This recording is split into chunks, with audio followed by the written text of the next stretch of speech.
जय श्री कृष्ण। स्वागत है आप सभी का। भगवान कृष्ण की कृपा आप पर सदैव बनी रहे। आज के इस पावन कथा में हम पुरुषोत्तम मास महात्म्य का 14वां अध्याय सुनने वाले हैं, जिसको सुनने मात्र से ही भगवान कृष्ण में अत्यंत प्रीति होती है और अक्षय पुण्य की प्राप्ति होती है। तो आइए पूरी श्रद्धा और भक्ति के साथ कथा का आरंभ करते हैं। हरे राम राम राम हरे हरे, हरे कृष्ण कृष्ण कृष्ण हरे हरे। श्री नारायण बोले, हे नारद, अब आगे की कथा सुनो। राजा दृढ़धन्वा, जो शुक पक्षी के वचनों से अत्यंत चिंतित थे, उसी समय उनके महल में महर्षि वाल्मीकि पधारे। राजा ने दूर से ही उन्हें आते देखा तो तुरंत उठकर अत्यंत विनम्रता और श्रद्धा से उनके चरणों में दंडवत प्रणाम किया। विधि पूर्वक उनका पूजन करके उन्हें उच्च आसन पर बैठाया। उनके चरणों को अपने हाथों से धोकर उस चरणामृत को बड़े हर्ष से अपने मस्तक पर धारण किया। फिर शुक पक्षी की बात स्मरण करते हुए मधुर वाणी में बोले, हे भगवन, आज मैं धन्य हो गया हूँ। आपके दर्शन से मेरा जीवन सफल हो गया। आज मेरे सभी मनोरथ पूर्ण हो गए हैं। आपके दर्शन से शास्त्रों का सार समझ में आ गया है। मेरे सौभाग्य का वर्णन करना भी कठिन है। राजा के विनम्र वचन सुनकर महर्षि वाल्मीकि अत्यंत प्रसन्न हुए और बोले, हे राजन, तुम इतने चिंतित क्यों हो? अपने मन की शंका निस्संकोच कहो, जिससे उसका समाधान हो सके। तब राजा दृढ़धन्वा बोले, हे मुनिवर, आपके चरणों की कृपा से सब कुछ सुखद है, परंतु मेरे हृदय में एक गहरा संदेह उत्पन्न हो गया है। वन में एक शुक पक्षी ने मुझे एक रहस्यमयी वचन कहा, इस संसार के अतुल सुखों में डूबकर तू आत्म तत्व का चिंतन नहीं करता तो संसार सागर से पार कैसे होगा?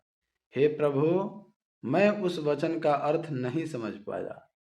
साथ ही यह भी जानना चाहता हूँ कि मुझे यह राज्य, परिवार और वैभव किस पुण्य के कारण प्राप्त हुआ है। राजा की बात सुनकर महर्षि वाल्मीकि ने ध्यान लगाकर उनके पूर्व जन्म का ज्ञान प्राप्त किया और बोले, हे राजन, पूर्व जन्म में तुम द्रविड़ देश में ताम्रपर्णी नदी के तट पर रहने वाले सुदेव नामक ब्राह्मण थे।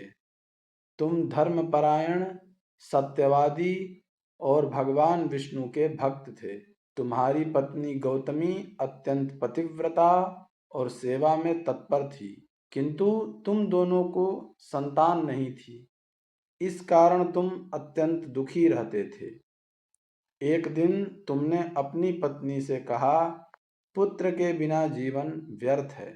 तब तुम्हारी पत्नी गौतमी ने धैर्यपूर्वक समझाया, हे स्वामी, आप जैसे ज्ञानी को पुत्र की इच्छा नहीं करनी चाहिए। यदि आपको संतान की कामना है तो भगवान विष्णु की आराधना कीजिए। पत्नी के वचन सुनकर तुमने निश्चय किया और दोनों मिलकर ताम्रपर्णी नदी के तट पर जाकर कठोर तपस्या आरंभ की। तुम 5-5 दिन में केवल सूखे पत्तों और जल का सेवन करते थे। इस प्रकार 4000 वर्षों तक कठोर तप करते रहे, जिससे तीनों लोक विचलित हो उठे। तुम्हारी इस कठोर तपस्या से प्रसन्न होकर भगवान विष्णु गरुड़ पर सवार होकर तुम्हारे सामने प्रकट हुए। उनका स्वरूप अत्यंत दिव्य और मनोहर था। उन्हें देखकर तुम अत्यंत प्रसन्न हुए और साष्टांग प्रणाम करके उनकी स्तुति करने लगे। श्री नारायण बोले, हे नारद, इस प्रकार उस ब्राह्मण सुदेव की तपस्या और भगवान के प्रति उसकी भक्ति के कारण उसे अगले जन्म में राजा दृढ़धनवा के रूप में जन्म मिला और उसे यह वैभव प्राप्त हुआ। हरे राम राम राम हरे हरे, हरे कृष्ण कृष्ण कृष्ण हरे हरे। तो यह था पुरुषोत्तम मास महात्म्य का 14वां अध्याय। आशा है कि यह कथा आपको पसंद आई होगी। अगर आपको यह वीडियो पसंद आया हो तो वीडियो को लाइक कीजिए, चैनल को सब्सक्राइब कीजिए और कमेंट में जय श्री कृष्ण लिखना ना भूलिए। ऐसे ही दिव्य कथाओं और दिव्य स्तोत्रों के लिए हमसे जुड़े रहिए। मिलते हैं कल 15वें अध्याय के साथ। तब तक के लिए आप सभी को जय श्री कृष्ण।